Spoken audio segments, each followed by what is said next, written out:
I'm Dan Ackerman, and we are here taking a look at the latest version of Dell's very popular Mini 10 netbook.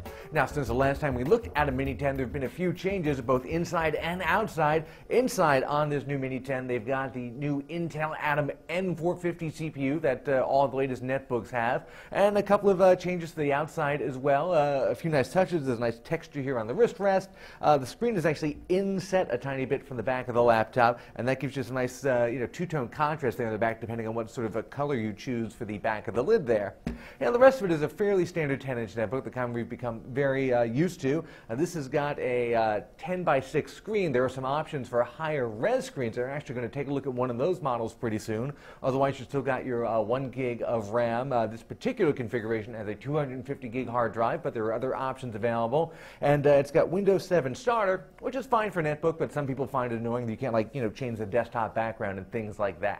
The keyboard layout is nice and logical, and big keys like the Shift key and the Tab key are regular size. They don't get shrunken down. The keys themselves are a little bit smaller than we've seen on other netbooks, not really the easiest typing experience. And this touchpad, not a favorite either. It's kind of stretched out and very short, and the mouse buttons are built right into the corners there rather than being separate mouse buttons, not as easy to use as a regular square touchpad.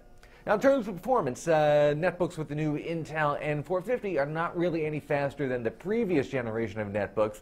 They're still good for web surfing, sending email, basic stuff like that. Any kind of crazy multitasking will just make them freeze right up. What you do get, however, is fantastic battery life, especially because this particular model has a nice chunky 6-cell battery that they built right into the system. Doesn't stick out a lot, and we got more than 7 hours of battery life out of this, which is pretty darn amazing.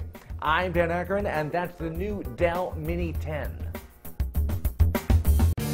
Hey, I'm Tom Merritt, host of CNET's Top 5. You know, there are many more than 5 reasons why you might want to watch Top 5. You can get a load of the best gadgets out there, the most popular ones, the worst downloads, top TV robots, and there's always a chance you could win fabulous prizes. Check out CNET Top 5 at cnet.com/top5.